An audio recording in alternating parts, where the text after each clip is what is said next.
இறை வார்த்தை மார்க்கு நற்செய்தி 1ஆம் அதிகாரம் 40 முதல் 45 முடிய உள்ள இறை திருவசனங்கள்.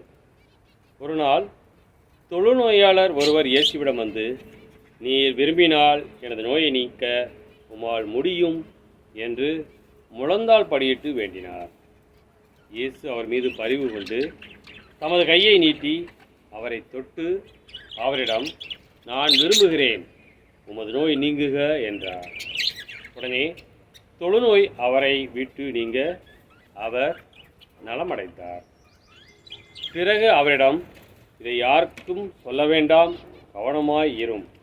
ஆனால் நீர் போய் உம்மை குருவிடம் காட்டி நோய் நீங்கியதற்காக மோசே கட்டளையிட்டுள்ள காணிக்கை செலுத்தும். நீர் நலமடைந்துள்ளீர் என்பதற்கு அது சான்றாகும் என்று மிக கண்டிப்பாக கூறி உடனடியாக அவரை அனுப்பிவிட்டார். ஆனால் அவர் புறப்பட்டு சென்று இந்த செய்தியை எங்கும் அறிவித்து பரப்பி வந்தார். அதனால் இயேசு எந்த நகருக்குள்ளும் வெளிப்படையாக செல்ல முடியவில்லை. வெளியே தனிமையான இடங்களில் தங்கி வந்தார். எனினும் மக்கள் எல்லா இடங்களிலிருந்தும் அவரிடம் வந்து கொண்டிருந்தார்கள். கிறிஸ்துவின் நற்செய்தி.